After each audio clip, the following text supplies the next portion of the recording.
Well, hello there. This is Broken Stoic, and I was lucky enough to talk to Catapultum and Aporia at the Kunark release. They provided me with a list of the top 5 most played builds on the Hero's Journey server, and today I'm going to share them with you and break down each build and how they operate. In preparation for this, I have actually taken the time to make each one of these classes, level them up, and try to push them with nearly no gear as far as I possibly could. You guys get to reap the benefits. If you like this, think about hitting that like button and smashing that old subscribe button. Without further ado, here we go.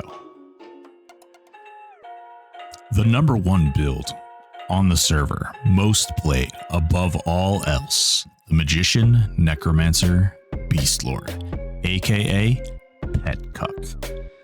This build is both as inappropriately named as it is appropriately named. Essentially, it's pretty simple. You just sit back and you watch your pets do all the work.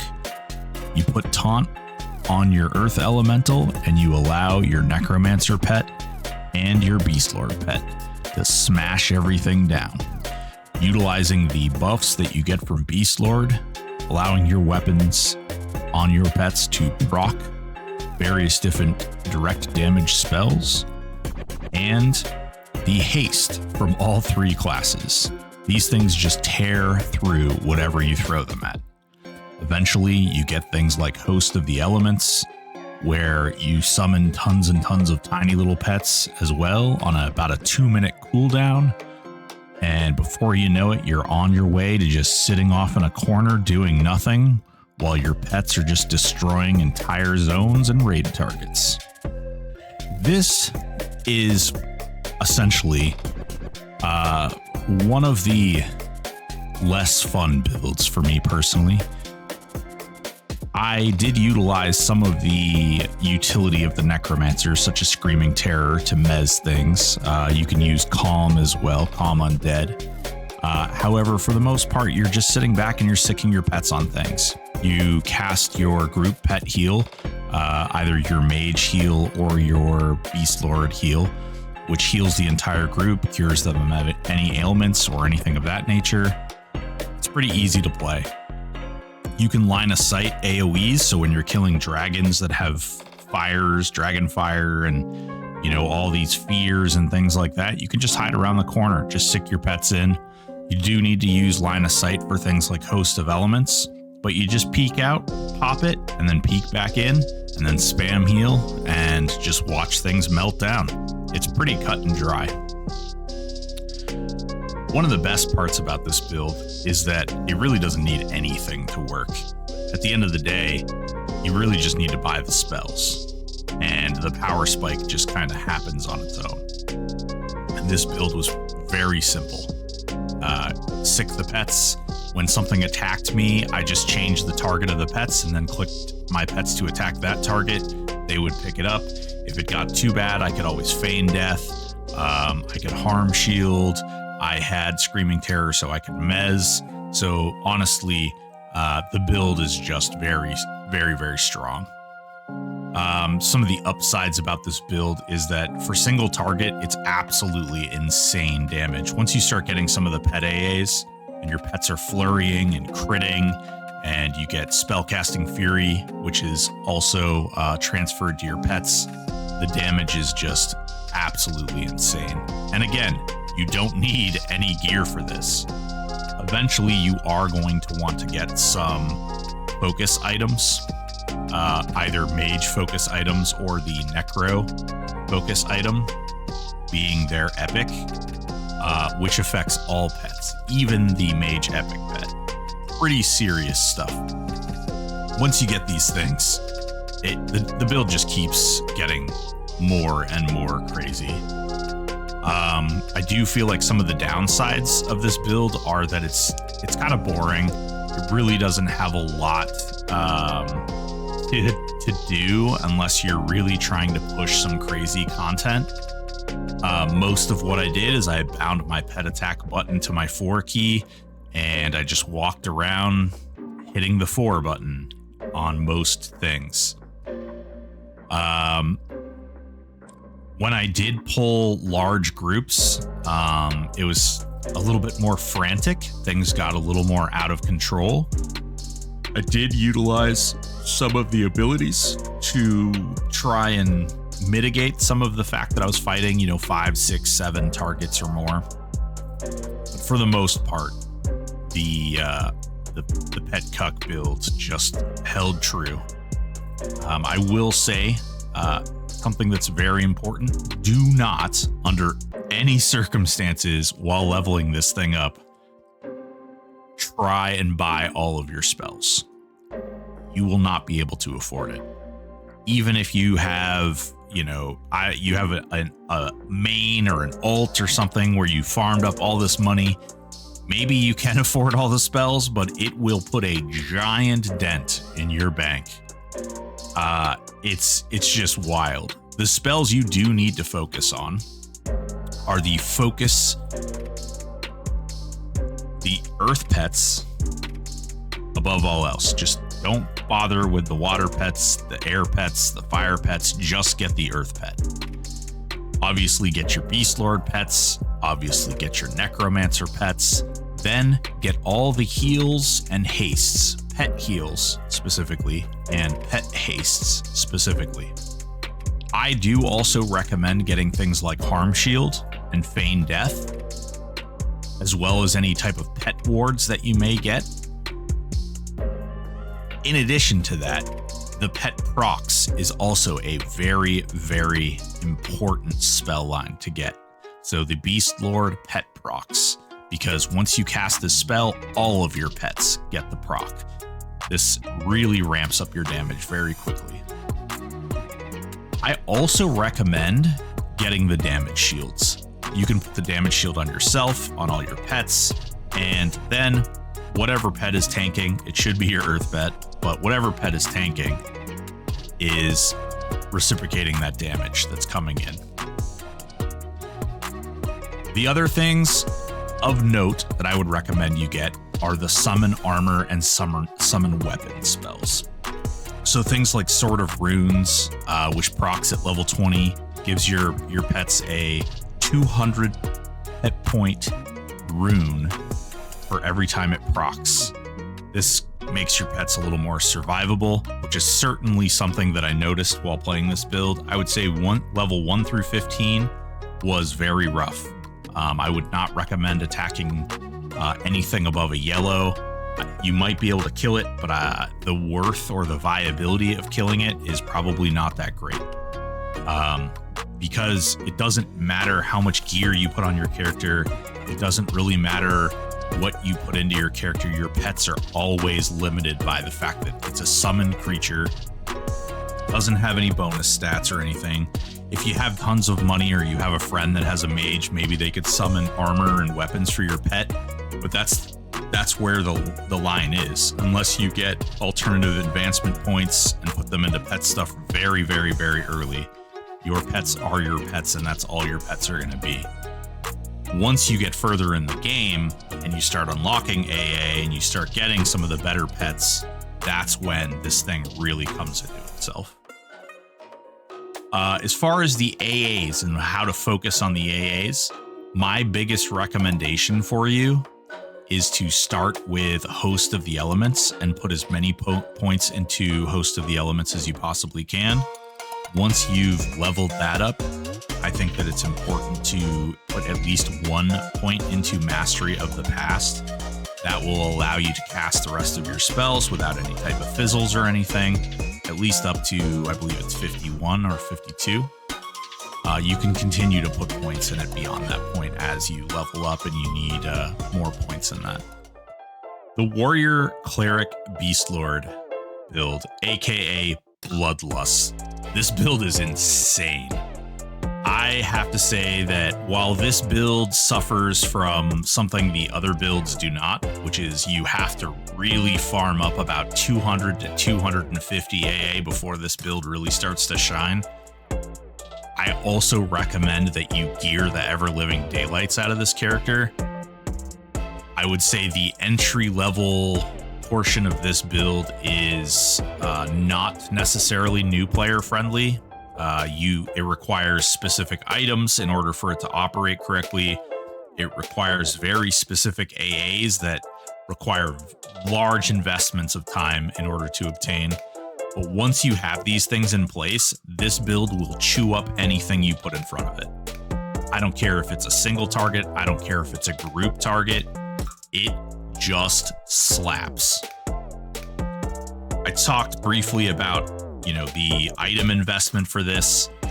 A lot of this build relies on the fact that you have things like Painbringer or the Feyguard Blade Catcher. Both of these proc an AoE word, so it's a PBAOE, aka point blank area of effect spell, meaning that it's going to hit everything around you but not also hit you. Utilizing Bloodlust, which allows you to, every time you swing a weapon, if that weapon has a proc, it's going to proc. So you're putting this Painbringer or this Feyguard Blade Catcher in your main hand, and before you know it, you're swinging, and every single swing is an AoE proc. Every single last swing. So powerful, so strong.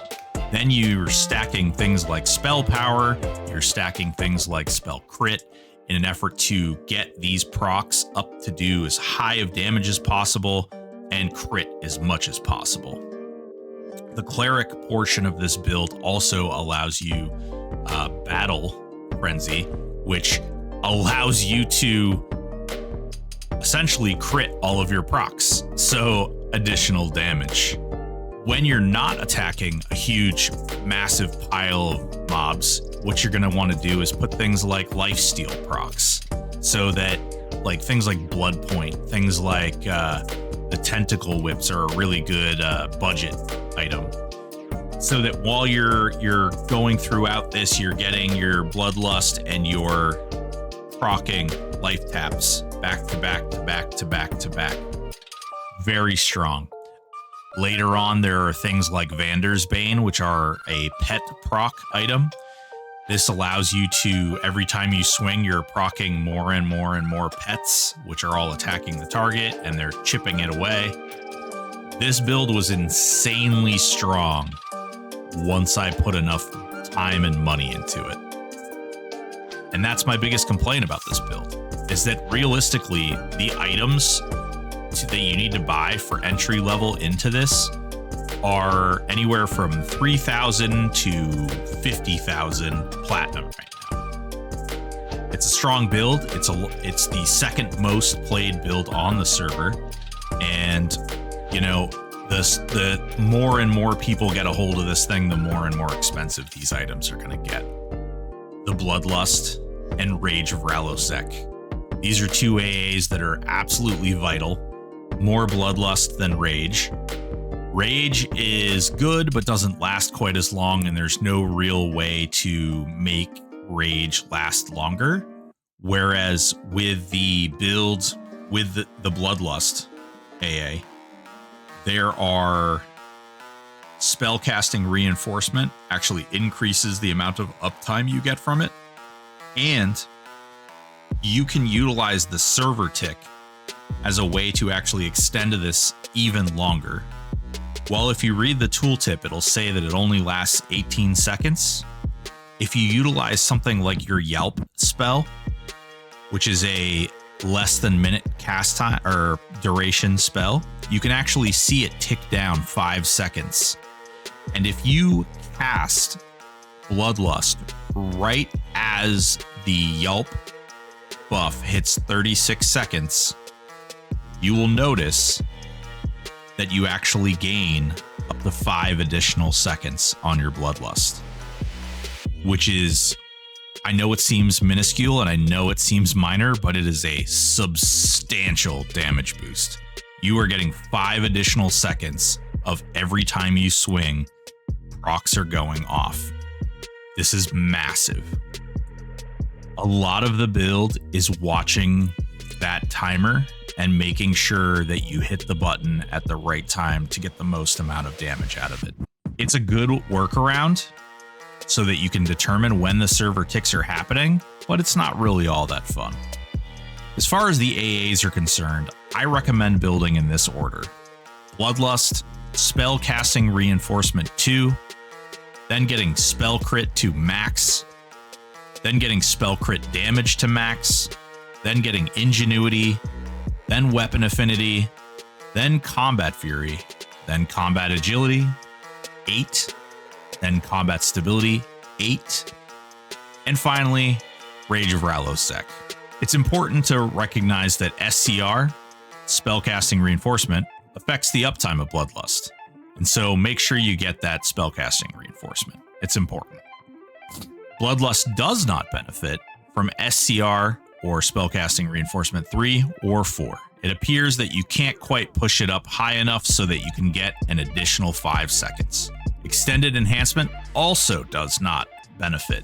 When you're focusing on your gear and you're looking what to buy, that you focus on spell power as your primary stat, and then stack health and AC and healing beyond that. That'll keep you alive, and it'll keep your build pouring the damage out there.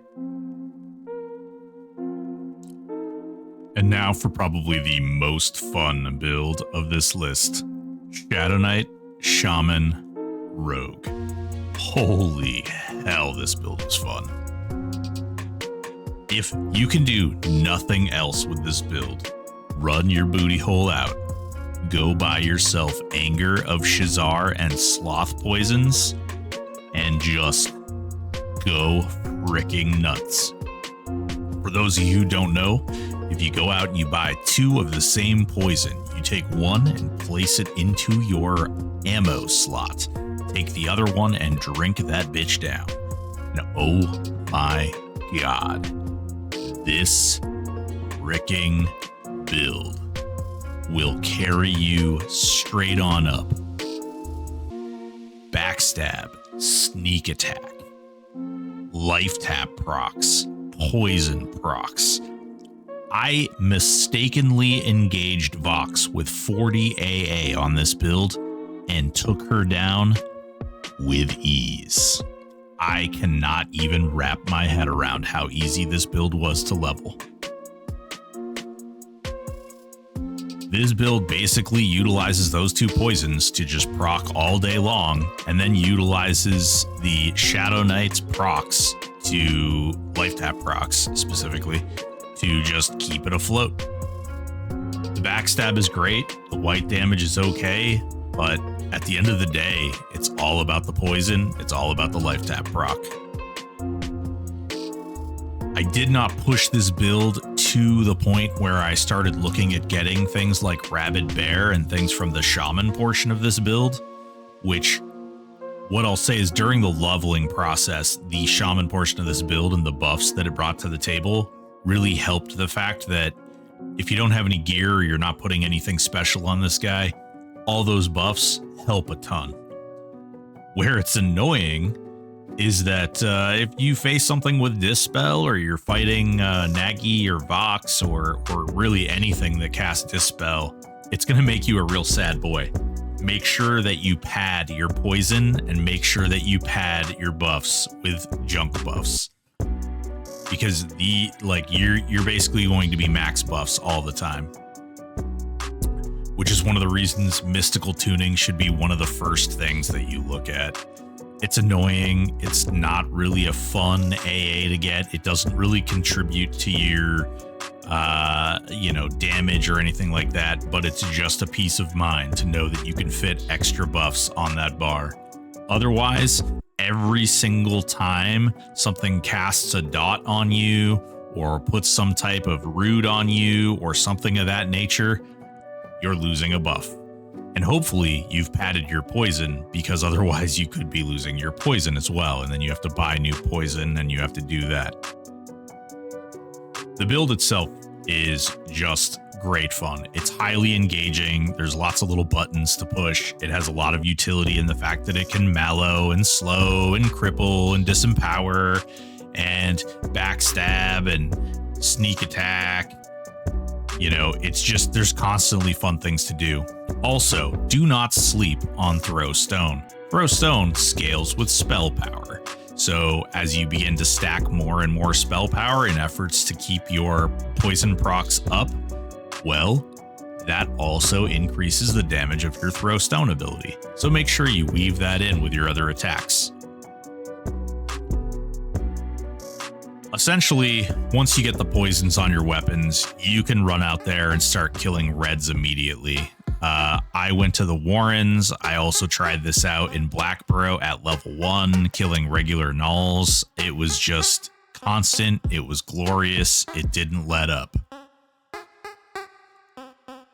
As far as your gear is concerned, you're going to want to focus on spell power and healing power. That way your life tap procs do big ol' damage and they heal you for big ol' heals. As far as your AAs are considered, what you're going to want to do is you're going to want to start with Envenom Blades. You're going to want to keep that up. And then you're going to want to put on Virulent Venom, Ingenuity, Spellcasting Fury, the Mallow AA, the Slow AA, and eventually you're going to want to go into Rabid Bear and the supporting AAs for Rabid Bear, essentially allowing you to stay in the Rabid Bear form for longer periods of time and the cooldown to be shorter. There are also AAs that make it so that when you bite, the disease proc that occurs will also do more damage and be a higher boon. You're also going to probably want to make sure you weave in some combat agility and combat stability up to at least level 8, just so you can tank some higher stuff. At 40 AA, there wasn't much I put in front of this build that really just didn't melt. And I mean melt. I think that this build is horribly underrated. It is so unbelievably strong. It does struggle with groups. It doesn't really have a mechanic which allows it to chew up large numbers quickly. There are some relatively weak point-blank AoEs that it has access to. There are some relatively weak reigns and things that it has access to. But by and large, it doesn't have a lot of means to take out groups. The benefit is that it melts single targets so fast that your group is very quickly going to melt down to a single target, and then that too is going to die very quickly. I had so much fun leveling this character up. It was insanely fun. And then just as I started getting even some of the early AAs, it just became more and more fun. Again, the two big downsides are the AoE, the lack of AoE ability, and the massive pain in the neck of things that cast Dispel or things that cast debuffs, because you can keep your buff bar completely full just with your own buffs. And you need to make sure that you are thinking cognitively about how you are placing your buffs on your buff bar so you don't lose things like your poison procs when something casts basically a debuff on you. As far as equipment goes, focus on spell power, healing, focus on AC, hit points. Those are all important. Resists are going to be big as you push forward into more of the Kunark-era type stuff. I can't stress enough. At 40 AA, I was able to kill all of the classic content and break into the Kunark content, which was not expected even a little bit. Don't forget you have Ancestral Aid as well, which is a nice little heal over time. It does not stack with Rabid Bear, though, so bear that in mind when you press those buttons. Those two AA do not stack. One of the benefits you can do is you can actually wield the Shaman epic in your offhand, and then you can wield either the Shadow Knight epic in your main hand. You could technically put the Rogue epic in there too and gain even more from your poisons. You could put the Shadow Knight epic in your main hand as its stance changes to a single hand. And I wouldn't get caught up too much on the fact that this particular build does not require it to be a piercer. You don't need to use a piercer for backstabbing. You also automatically start with chaotic stab, which allows you to backstab things in the face as opposed to being behind them. Do you lose a little bit of damage? Sure, but the focus of this build isn't white damage. It's not, oh my god, how big of a backstab can I get? It's, oh my god, I'm throwing so many attacks out. I'm proccing poisons and life taps constantly. I have so many procs between my weapons, between my poisons, between my life taps, that I'm constantly tapping, poisoning, proccing, just destroying and devastating everything. Out of all of these builds, if I was going to recommend something to a new player, I think that this build is one of the more entertaining and more interesting builds because it comes with a tank, a priest, and a DPS. Therefore, you get heals, you get cures, you get avatar. It just has a lot of utility built into it as well as being just a powerhouse. This build, try it out. Try it out at a minimum. It's not going to cost you anything. The two poisons you want to focus on too as you level up: Anger of the Shazar and the Sloth poison. Okay, you can use one direct damage poison and one utility poison. The utility is Sloth. Both of these poisons should be purchased through the bazaar and not through other means. You can also craft them, I suppose. I actually recommend leveling poison crafting, but if you're not into that sort of thing, for the most part, you can buy these right on the bazaar. Something during my stream while I was playing these characters, someone brought up to me, which is probably a smart tactic. Put the Sloth poison in your ammo slot and then drink a Sloth poison and just buy the Anger of the Shazar, since the Sloth poisons are a little more rare. Not as many of those on the bazaar. Aside from that, build this baby up. Just pull the cord and let this chainsaw spin. It's amazing. I'd like to add an honorable mention, which is essentially the Paladin Monk Rogue or Paladin Bard Monk. This build I did not play up. However, I do think it is a more frequently played build.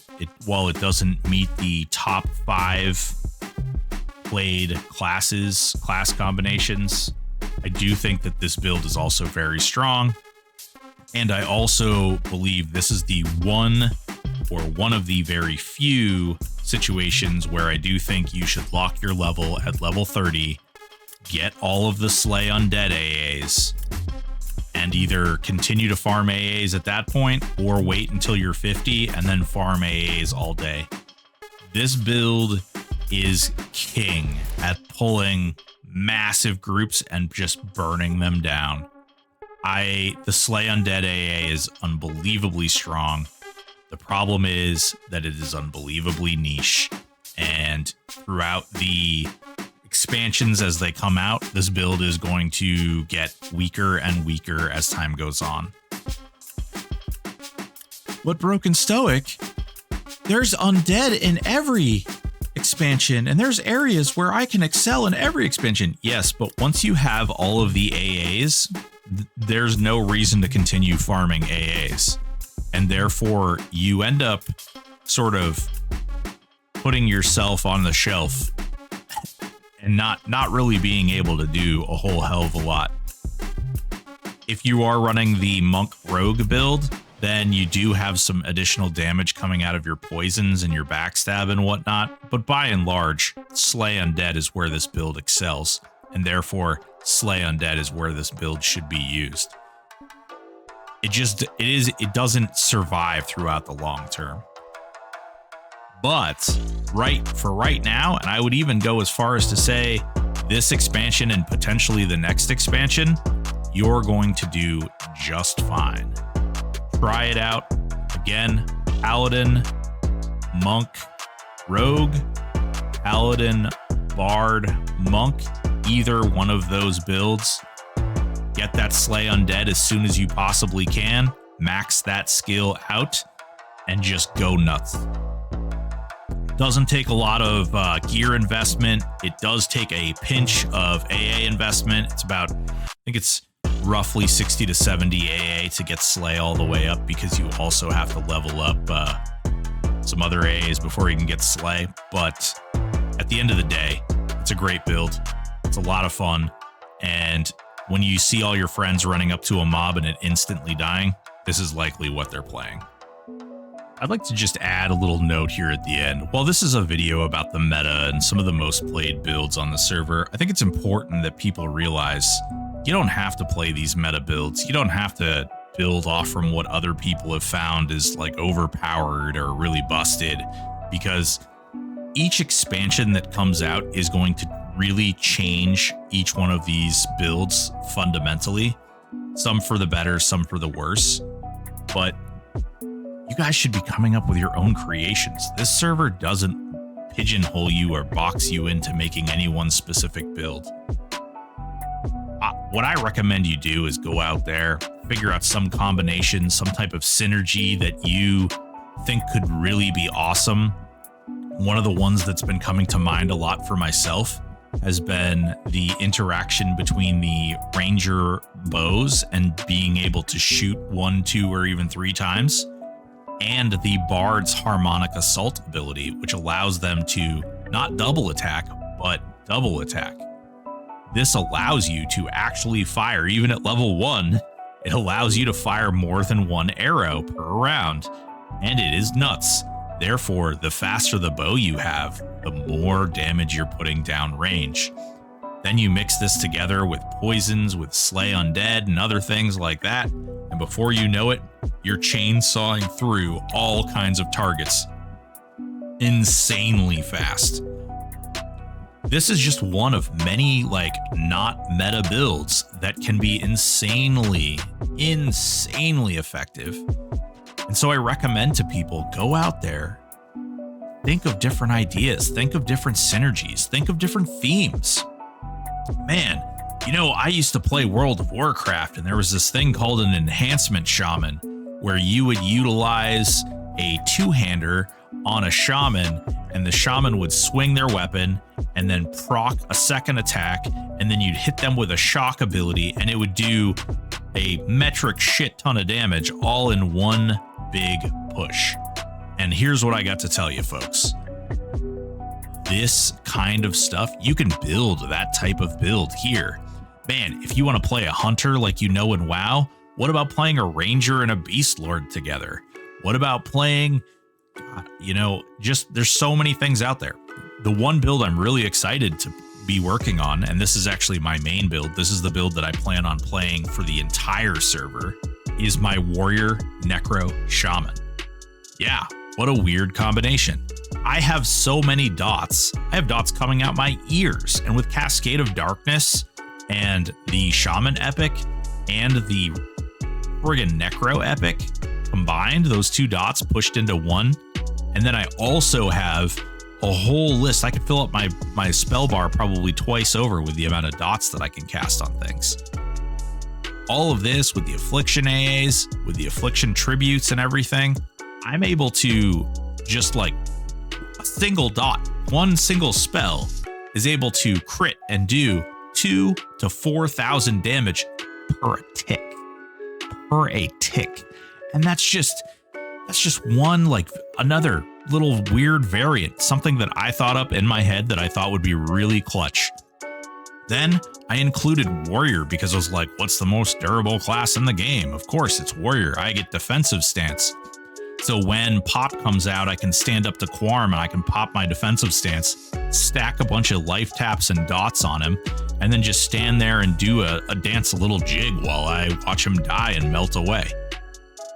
I don't know, guys. I just think that we could be more creative as a player base and we could come up with more stuff than, you know, the top 5 builds, 3 of them being variants of one build and the other 2 just basically being variants of proc builds. There's so much more in this game. There's so much more to this server. It's called the hero's journey. So what's your journey? I don't know. This is just my 2 cents, some thoughts I had on it. I love you all. Thank you for tuning in. Please consider smashing that like and subscribe.